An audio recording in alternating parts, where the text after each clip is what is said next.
வாழ்க்கையில் நினைத்த விடயங்கள் நடக்காமல் இருக்கிறது. நேசிக்கின்ற அந்த விடயங்கள் நம்மை விட்டு பிரிந்து செல்கிறது. அதிகமான சோதனைகள் வாழ்க்கையில் வருகிறது என்றால் காரணம் என்ன? நீங்கள் நேசிக்கின்ற அந்த விடயம் உங்களை விட்டு பிரிந்து செல்கிறதா? வாழ்க்கையில் இந்த விடயங்கள் எல்லாம் நினைவில் வைக்க வேண்டிய விடயங்கள், வாழ்க்கையிலே முக்கியமான விடயங்கள். வாழ்க்கையில் எவையெல்லாம் உனக்கென்று எழுதப்பட்டதோ அவைகள் உன்னை விட்டு ஒரு நாளும் பிரிந்து செல்லாது. வாழ்க்கையில் எதெல்லாமே நமக்குன்னு எழுதப்பட்டுட்டோ அதெல்லாம் நம்மை விட்டு ஒரு நாளும் பிரிந்து செல்லாது. எதெல்லாம் நம் வாழ்க்கையில் நம்மிடம் இருக்க தகுதி இல்லையோ அந்த விடயங்கள் நம்மை விட்டு பிரிந்து ஓடிவிடும். அதான் வாழ்க்கையில் யதார்த்தம். வாழ்க்கையில் எல்லாருமே சோதனையை தாண்டி வந்தவர்கள். நபி யூசுப் அலைஹிஸ்ஸலாமுடைய வரலாறு என்ன பண்ணாங்க? சகோதரர்கள் நபி யூசுப் அலைஹிஸ்ஸலாமை விட்டு பிரித்தார்கள். பாழடைந்த கிணத்திலே கொண்டு போய் வீசினார்கள். பொறுமை, வாழ்க்கையில் பொறுமைதான் முக்கியம். நீ ஒரு விடயத்தை நேசிக்கிறாய், ஒரு விடயம் உன்னிடம் இருக்கிறது, ஆனால் நீ நினையாத புறத்திலே அந்த விடயம் உன்னை விட்டு பிரிந்து செல்கிறது. காரணம் என்ன தெரியுமா? இறைவனுடைய நாட்டம். உலகத்திலே ஒரு விடயம் நடப்பதாக இருந்தால் அது இறைவனுடைய நாட்டம் இல்லாமல் நடக்காது. வாழ்க்கையில் நீங்கள் ஒரு விஷயத்தை நேசிக்கிறீங்க, அது கிடைக்குதில்லை, அழுகிறீங்க, ஏன் இறைவன் தாரான்ல, நமக்கு மட்டும் ஏன் இந்த இறைவன் தராமல் இருக்கிறான் அப்படின்னு கோவப்படுறீங்களா? குர்ஆன் சொல்லக்கூடிய ஒரு விடயம், நீங்கள் உலகத்திலே ஒரு விடயத்தை நேசிப்பீர்கள், அந்த விடயத்திலே உங்களுக்கு கெடுதி இருக்கலாம். நீங்கள் ஒரு விடயத்தை வெறுப்பீர்கள், அந்த விடயத்திலே உங்களுக்கு நலவு இருக்கலாம்.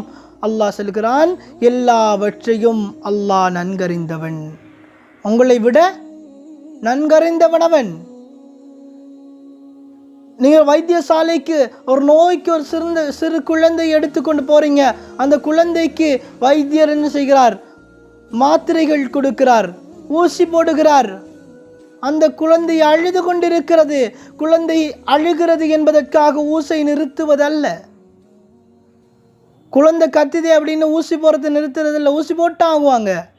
அது அந்த பிள்ளைக்கு அதனுடைய நனவு தெரியாது. அதாங்க வாழ்க்கையும். படைத்த இறைவனுக்குத்தான் தெரியும் நம் வாழ்க்கையில் எதெல்லாம் நம்மிடம் இருக்க வேண்டும், எதெல்லாம் நம்மை விட்டு பிரிந்து ஓடிவிட வேண்டும் என்பது. என்ற வாழ்க்கையிலையும் நிறைய அனுபவம், சில விடயங்கள் வாழ்க்கையிலே நம்மிடம் வரும். நான் கூட நிறைய விஷயத்தில் அனுபவப்பட்டுக்கிறேன். வாழ்க்கையில் சில விஷயங்களை, சில விடயங்கள் கிடைக்க வேண்டும் என்பதற்காக நாம் ஓடி ஓடி தெரிவோம். ஆனால் அந்த விடயம் நம்மை விட்டு கிடைக்காமல் போகும். நாம் அழுவோம், கவலைப்படுவோம், இறைவனிடம் பிரார்த்திப்போம். ஆனால் அது ஒரு நாள் நனவாக மாறும். கவலைப்படாதீங்க. நீங்கள் எந்த விடயமெல்லாம் உங்களுக்கு கிடைக்க வேண்டும் என்று நினைக்கிறீர்களோ அது கிடைக்க வேண்டுமாக இருந்தால் நம்பிக்கையோடு இறைவனிடம் பிரார்த்தியுங்கள், நிச்சயமாக தருவான். ஆனால் உங்களுக்கு நனவு இருந்தால் அது தருவான், நனவு இல்லையா அது கிடைக்காது. ஏன் தெரியுமா? ஒரு விஷயத்தை நீங்கள் கேட்குறீங்க, அது இறைவன் தந்துடுறான், பிறகு அதில் நனவு இல்லை என்றால் அதை படைத்த இறைவனிடம் தான் போய் கேட்க போகிறோம், இதில் எனக்கு நனவு இல்லாமல் இருக்கிறது என்று. அதனால் அனைத்தையும் அறிந்துதான் அவன் தருகிறான். நம்பிக்கையோடு நீங்கள் வாழ்க்கையில் சோதனைகள் வருகிறது என்று நம்பிக்கையை இழந்து விடாதீர்கள். உலகத்திலே இறைவன் நீ செய்த பாவத்துக்காக உன்னை சோதிப்பது அல்ல. அதிகமாக நல்லவர்கள் சோதிக்கப்பட்டார்கள். நபி அவர்கள் தாயிபிலே சோதிக்கப்பட்டார்கள். நபி இப்ராஹிம் அலைஹிஸ்ஸலாம் நெருப்பிலே சோதிக்கப்பட்டார்கள். நபி மூசா அலைஹிஸ்ஸலாம் ஃபிரௌனை வைத்து சோதிக்கப்பட்டார்கள். நபி யூசுப் அலைஹிஸ்ஸலாம் சகோதரர்களை வைத்து சோதிக்கப்பட்டார்கள். நபி அய்யூப் அலைஹிஸ்ஸலாம் நோயை கொடுத்து சோதிக்கப்பட்டார்கள். எல்லாருக்குமே சோதனை இருக்கு. சோதனை வருவது நம்ம வாழ்க்கையில் நாம் செய்த பாவத்துக்கு அல்ல. இறைவன் சோதித்து பார்க்கிறான். உலகத்தில் இறைவன் சொல்கிறான், அல்லதி கலக்கல் மௌத்த வல் ஹயாத்.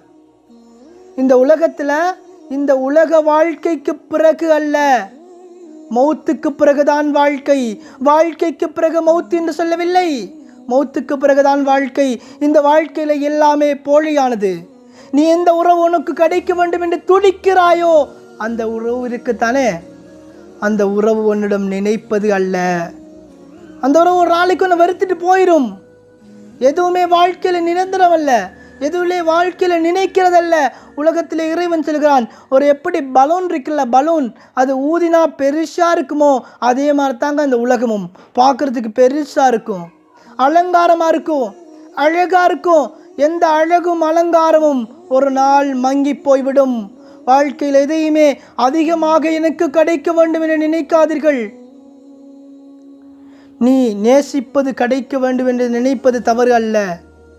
நீ அதை கிடைக்க வேண்டும் அதிடம் வற்புறுத்துகிறாயே, அதுதான் தவறு. வாழ்க்கையில் நம்பிக்கையோடு இருங்க. நம்பிக்கை தாங்க வாழ்க்கை. படைத்த இறைவன் அல்லாஹ்வை நம்புங்கள், நிச்சயமாக அவன் கைவிடவே மாட்டான். நீ ஒரு புடையும் கிடைக்க வேண்டும் என்று அவனிடம் பிரார்த்திக்கிறாய், அவன் தரவில்லை என்று அவனிடம் நீ கோபப்படாத.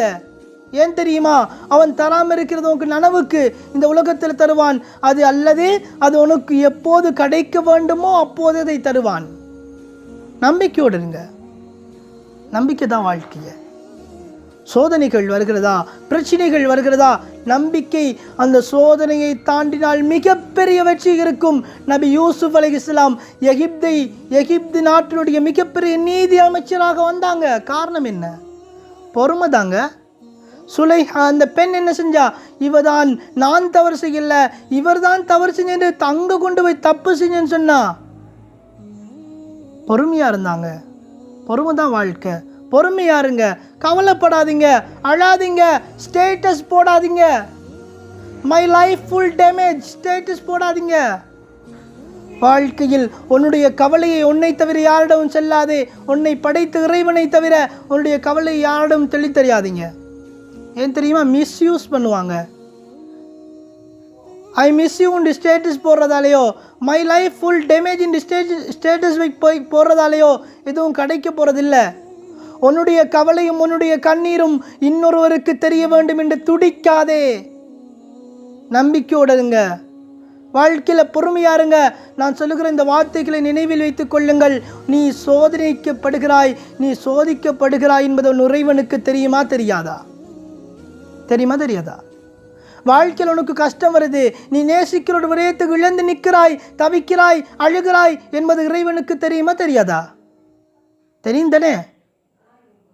உன்னுடைய இறைவன் உன்னை சோதிக்க நினைப்பது அல்ல, உன்னுடைய இறைவன் உன்னை வற்புறுத்த நினைப்பது அல்ல. படைத்த அல்லாஹ் யாரையும் அவனுடைய உடம்புக்கு தாங்காத அளவு சோதனைகளை கொடுக்க மாட்டான். நம்பிக்கையோடு இருங்க. நீங்கள் எதெல்லாம் கிடைக்கும்னு நினைக்கிறீங்களோ அதெல்லாம் உங்களுக்கு கிடைக்கும். நனவாக இருந்தால் நனவாக இருக்க வேண்டும் என்று இறைவனிடம் பிரார்த்தியுங்கள். நம்பிக்கையோடு இருங்கள். சோதனைகள் வருகிறதா, ஒருபோதும் மனம் தளர்ந்து விடாதீர்கள். நம்பிக்கையோடு இறைவனிடம் பிரார்த்தியுங்கள். இறைவன் உங்கள் பிரார்த்தனைகளை ஏற்றுக்கொள்வான். நிச்சயமாக வாழ்க்கையில் விடிவை தருவான். எந்த உறவெல்லாம் உங்களை வெறுத்துட்டு போகிறாங்களோ, நீங்கள் வாழ்க்கையில் தேவையில்லை அப்படின்னு உங்களை ஒதுக்கிட்டு போகிறாங்களோ, அவர்கள் முன்னால் சாதிக்க பழகுங்கள். யாரெல்லாமே உங்களை வாழ்க்கையில் நீங்கள் தேவையில்லைன்னு ஒதுக்குறாங்களோ அவங்க முன்னால் அவங்களே ஆச்சரியப்பட வாழ்ந்து காட்டுங்க. நம்பிக்கை என்பதுதான் வாழ்க்கை. இறைவனுடைய நம்பிக்கையோடு புறப்படுவோம். சோதனைகள் வருகிற பொழுதோ அல்லாஹ்விடத்திலே பிரார்த்திப்போம். எனவேதான் வாழ்க்கையில் என்ன சோதனை வந்தாலும் என்ன பிரச்சனை வந்தாலும் அல்லாஹ்விடம் கேட்போம். நம்பிக்கையோடு கேளுங்க. நிச்சயமாக ஒரு நாள் அது வெற்றி. இறைவன் இந்த உலகத்திலே நனவாக இருந்தால் அதனை தருவான். உலகத்திலே நலவில்லையாக இருந்தால் மறுமையிலே அந்த விடயம் உனக்கு கிடைக்கும். நம்பிக்கையோடு வாழுங்க.